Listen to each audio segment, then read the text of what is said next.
warahmatullahi wabarakatuh. Salam pembelajar. Jumpa dalam episode perdana Bincang BPSDM Hukum dan HAM. Dengan topik kita kali ini adalah penyuluh hukum di BPSDM Hukum dan HAM. Hadir bersama saya Pak Rohim SH dan Pak Ali SHMH sebagai penyuluh hukum di lingkungan BPSDM Hukum dan HAM.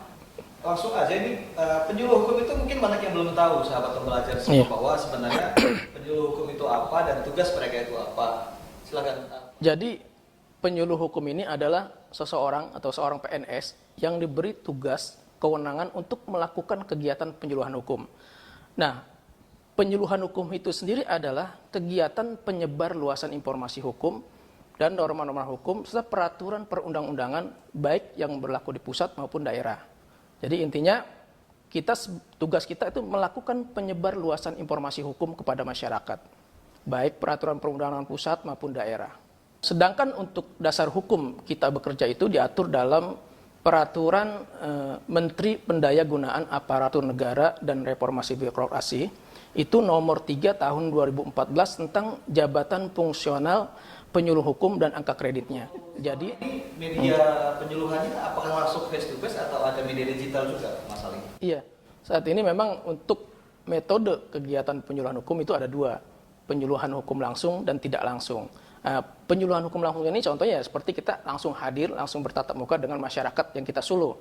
Sementara untuk penyuluhan hukum tidak langsung itu bisa menggunakan media elektronik, media sosial. Saat ini untuk saya sendiri itu menggunakan channel YouTube yang saya buat dalam bentuk vlog penyuluhan hukum.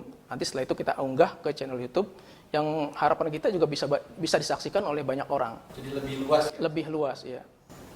Oke, kalau Babe nih, selama ini sudah menyuluh hukum ke masyarakat sekitar saja atau sudah ke sekolah-sekolah atau kampus-kampus?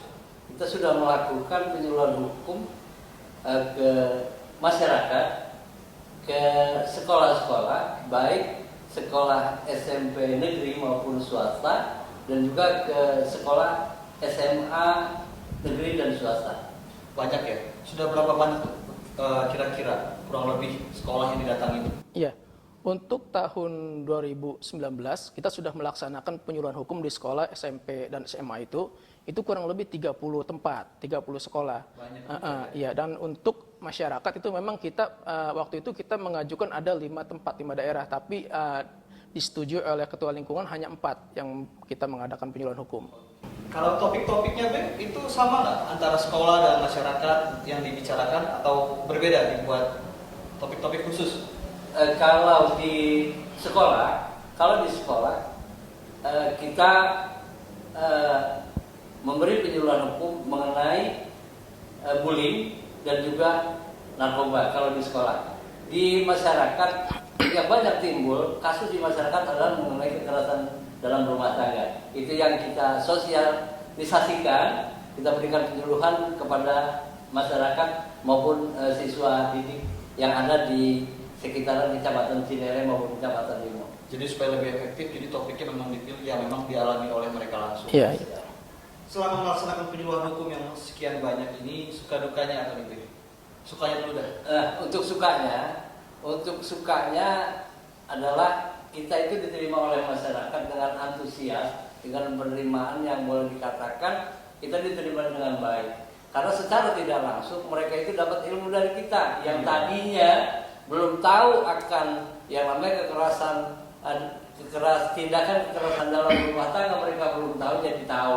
Jadi mungkin kedepannya mereka pun tidak sembarangan menindak keluarganya kalau misalnya keluarganya melakukan sesuatu yang dilakukan oleh anaknya itu sehingga mereka itu sampai jatuh tangan atau sebagainya. Dengan adanya kita melakukan penyuluhan hukum, jadi mereka sadar bahwa inilah tidak seboleh menang-menang melakukan kekerasan terhadap baik itu keluarganya maupun kepada orang lain. Kalau Mas Ali ada tambahan sukanya? Kalau saya sukanya itu, jadi ketika kita terjun ke masyarakat, ke sekolah, itu kita bisa belajar karakter-karakter orang. Karena kan banyak yang dari itu kan sifatnya kan udah campur kan. Jadi di masyarakat itu kita bisa lihat, oh ini karakter orang ini seperti ini ketika dia bertanya, ketika dia menyanggal atau gimana. Jadi kita belajar dari situ, oh ini karakter orang seperti ini. Jadi banyak karakternya. Tidak hanya satu arah pembelajaran. Iya, tidak satu pembelajaran. Iya. Penyuluh pun dapat mempelajari Iya. atau mendapatkan banyak kelebihan.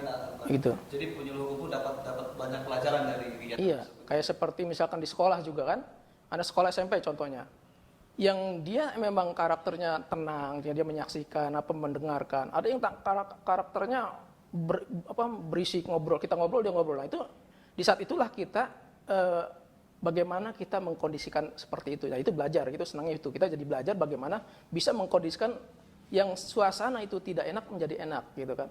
Seperti itu sukanya. Kalau dukanya apa nih, B? Kalau dukanya, pada saat kita melakukan koordinasi ke pihak sekolah atau RT, itu kadang-kadang pihak sekolah suka berbenturan dengan jadwal seperti ulangan semester, misalnya semester tahap genap atau semester tahap ganjil. Jadi kita di situ yang kita sudah siapkan materi untuk kita lakukan penyuluhan terhadap siswa. Jadi itu kita menunggu jadwal dari pihak sekolah. Oke, jadi proses administrasi yang terkadang menghambat pelaksanaan kegiatan ya. Iya. Demikian episode perdana Bincang BPSDM Hukum dan HAM pada hari ini. Selanjutnya kita akan bertemu kembali dengan topik-topik yang semakin beragam. Kami semua undur diri, mohon maaf jika terdapat kesalahan. Salam pembelajaran.